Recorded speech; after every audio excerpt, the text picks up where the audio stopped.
dipersembahkan oleh Ya, kembali ke dialog kita di Prime Time. Pemirsa masih bersama PLT Kepala Pusat Data dan Teknologi Informasi Kementerian Pendidikan dan Kebudayaan Muhammad Hasan Habibi. Pak Hasan, kita lanjutkan kembali perbincangan kita terkait bantuan kuota data internet di 2021. Kalau tadi kita mungkin sudah dapat gambaran apa nih yang berubah, kenapa berkurang begitu, menekankan pada fleksibel, kualitas dan juga tepat kuota kepada para penerimanya. Tapi ini kapan, per Maret ini ya Pak ya, dan per kapan para penerima bantuan ini sudah bisa mengakses data mereka, bantuan data mereka, dan sampai berapa lama begitu bantuan ini akan mereka terima? Oke Mbak, terima kasih. Jadi perlu kami sampaikan bahwa sebetulnya untuk bulan Maret ini sudah mulai disalurkan dari tanggal 11 sampai 15 Maret kemarin Mbak. Artinya tahap pertama ya, tahap pertama yang tentu basis datanya kita menggunakan informasi yang tahun 2020 kemarin. Sudah disalurkan di tanggal 11 sampai 15 Maret kemarin, dan masa aktif dari kartu ini tentu 30 hari, sebagaimana layaknya kita biasa beli paket kuota internet gitu ya. Dan nanti di tahap kedua juga akan disalurkan antara 11 sampai 15 April. Nanti tahap ketiga juga akan disalurkan mulai 11 sampai 15 Mei, sehingga masa aktif terakhir dari paket bantuan kuota ini ya diperkirakan selesai maksimal di tanggal 15 Juni. Nah, Mas Menteri kemarin sama Pak Presiden pernah beberapa kali menyampaikan bahwa insya Allah kalau tidak ada halangan yang merintang, bulan Juli tahun 2021 proses belajar mengajar secara tatap muka ini akan kita mulai.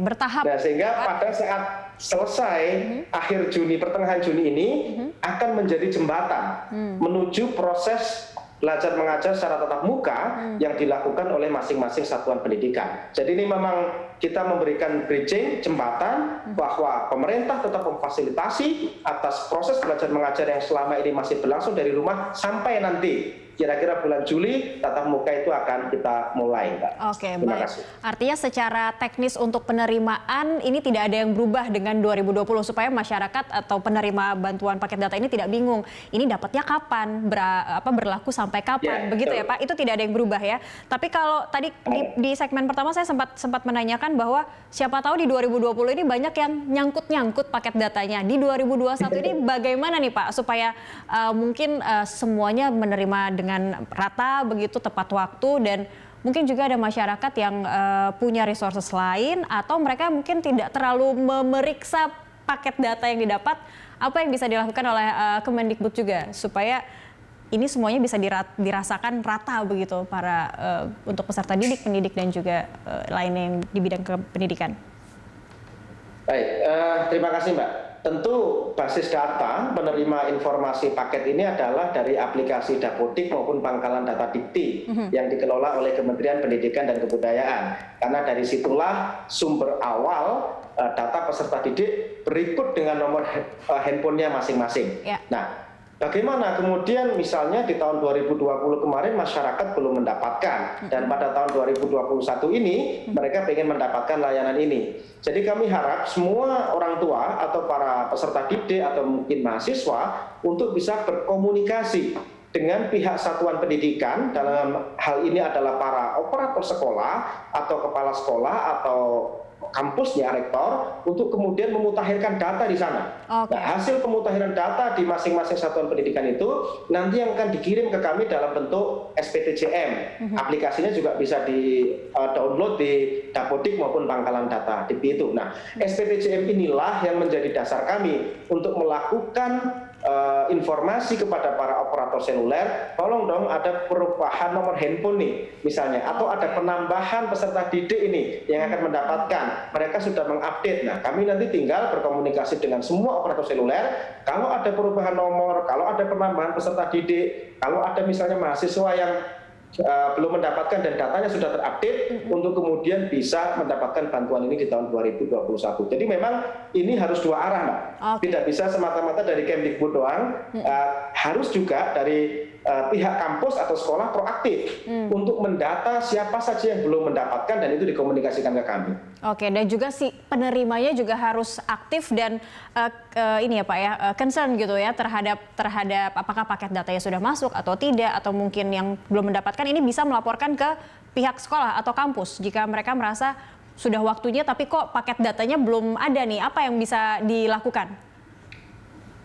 Betul. Nah, nanti tentu sekarang kan era sosial media sudah terbuka ya.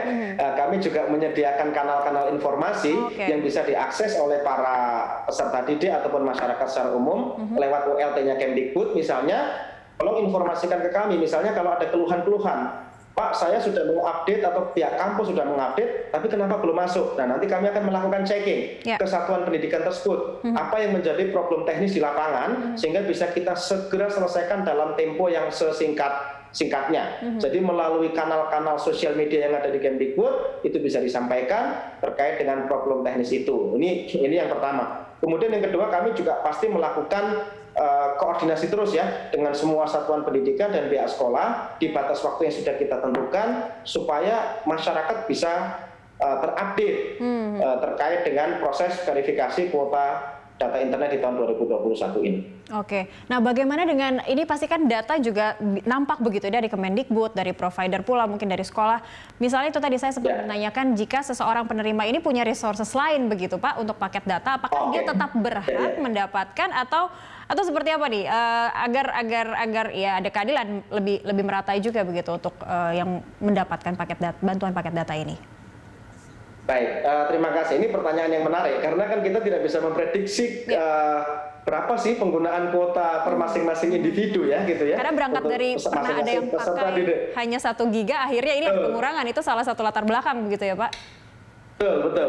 Jadi perlu kami sampaikan kepada Bapak Ibu sekalian bahwa kami dari Kementerian Pendidikan dan Kebudayaan memberikan batas konsumsi itu 1 giga.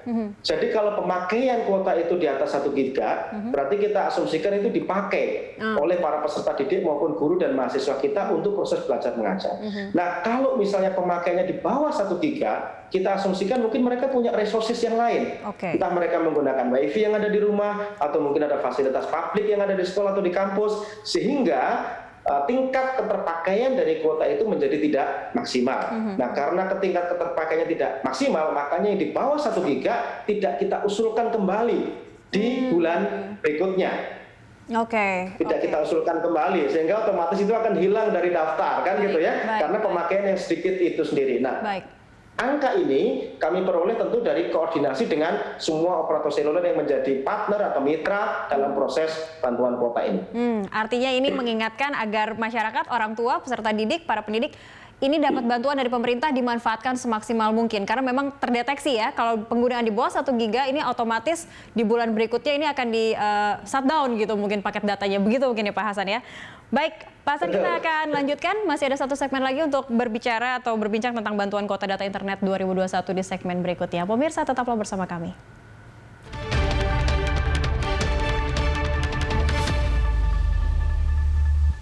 Dipersembahkan oleh